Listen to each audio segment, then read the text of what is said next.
ഉറപ്പിച്ചു. ഞങ്ങൾക്ക് സന്തോഷ വർത്തമാനമാണ്. ഈ പടം തീർന്നപ്പോഴത്തേക്കും, ഈ പടത്തിൻ്റെ വർക്ക് തീർന്നപ്പോൾ പുള്ളി കല്യാണം ഉറപ്പിക്കാൻ പോയി. നല്ല തന്നെ ശുഭമുഹൂർത്തത്തിൽ സംഗതി നടന്നു.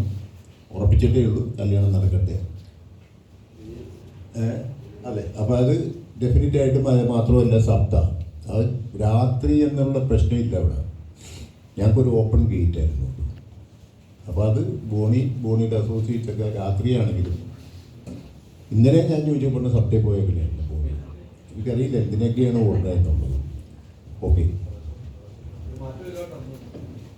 ഞാനിന്നലെ സിനിമ കാണുന്ന സമയത്ത് നമ്മളെല്ലാവരും ഒരുമിച്ച് കാണുക എന്ന് പറയുന്നത് ആദ്യം സാധ്യമായിട്ടില്ല. അന്ന് ഇറങ്ങുന്ന സമയത്ത് ഓരോരുത്തരും ഓരോ തിയേറ്ററിലൊക്കെ കാണണം. അന്നിങ്ങനെ എല്ലാവരും കൂടി ഒരുമിച്ച് കാണുന്ന ഒരു ശീലമില്ല. ഇപ്പോൾ വനിതാ വേദിയിലെ എല്ലാ പുതിയ പടങ്ങൾ ഇറങ്ങുമ്പോൾ അങ്ങനെ പോകുന്നുണ്ടല്ലോ. അപ്പോൾ ആ രീതിയിൽ കാണുക. അപ്പോൾ അതിൽ ഞാൻ അഭിനയിച്ച ഒരു സിനിമ എന്നുള്ളതിനേക്കാൾ കൂടുതൽ ഞാനൊരു സിനിഫൈൽ എന്നുള്ള രീതിയിൽ, ഒരു പ്രേക്ഷകൻ എന്നുള്ള രീതിയിലാണ്, അത്ര എക്സൈറ്റഡ് ആയിട്ടാണ് ഞാൻ തിയേറ്ററിൽ ഇരിക്കുന്നത്. അപ്പോൾ ഏതൊക്കെ ഭാഗങ്ങൾ എവിടെയൊക്കെ നമ്മളെ എങ്ങനെയൊക്കെ, അപ്പോൾ പല മ്യൂസിക് നോട്ട്സ് വരുമ്പോഴും ഇങ്ങനെ കാലിനടിയിൽ നിന്ന് ഇങ്ങനെ ഒരു ഗൂസ് ബംസ് ഇങ്ങനെ കയറി വരുന്നുണ്ട്. അപ്പോൾ ഞാൻ ഞാൻ ഇതിനകത്ത് ഭാഗമായതുകൊണ്ടായിരിക്കും എന്നൊക്കെ വിചാരിച്ച് ഇൻ്റർവെൽ ആദ്യമായിട്ട് കാണുന്ന കുറച്ച് പേരുടെ അടുത്ത് വന്നിട്ടുണ്ട്, ചേട്ടാ പല സമയത്ത് ഞങ്ങളിങ്ങനെ തരിച്ചിരിക്കുകയായിരുന്നു.